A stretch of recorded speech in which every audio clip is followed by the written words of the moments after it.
বান্দরবনে যারা আসবে, যারা নাফাকুম, আমিয়াকুম, ভোলাকুম এবং সাত ভাইকুম, মানে এই গহীন জায়গাতে যারা আসবে, যারা ট্রাকিংকে ভালোবাসে, একমাত্র তাদের জন্য। যারা ট্রাকিংকে ভালোবাসে না তাদের জন্য এই পথ নেই, দুর্গম পথ তাদের জন্য না।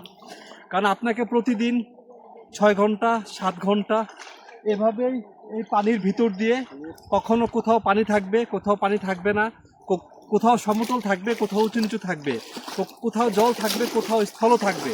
হ্যাঁ, ঠিক প্রতিটা জায়গা দিয়ে ঠিক ওইভাবে হেঁটে হেঁটে চলতে হবে। যেটা পাহাড়িরা ঠিক এইভাবে তারা হাঁটছে প্রতিনিয়ত, তারা এটা অভ্যস্ত, কিন্তু আমরা অভ্যস্ত না। একটাই ছোট কথা, যারা হাঁটতে ভালোবাসেন, যারা ট্রাকিং করতে ভালোবাসেন, শুধু তাদের জন্য মনে রাখতে হবে, ট্রাকিং মানে সুখ না, ট্রাকিং মানে কষ্ট, ট্রাকিং মানে যন্ত্রণা, ট্রাকিং মানে বেদনা। যাই হোক, যারা এই কষ্টটাকে যারা এই কষ্টটাকে মেনে নিতে পারবেন, তাদের জন্য এই ট্রাকিং সত্যি একটা ভালো লাগার মতো একটা বিষয়। আমরা খুব দুর্গম বেশ কিছু জায়গা পথ ধরে আমরা হাঁটছি, আরও বেশ কিছু জায়গা আমরা হাঁটবো।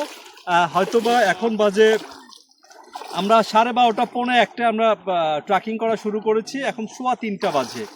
পথিমধ্যে চমৎকার একটা জায়গা আমরা দুপুরে লাঞ্চ করেছি।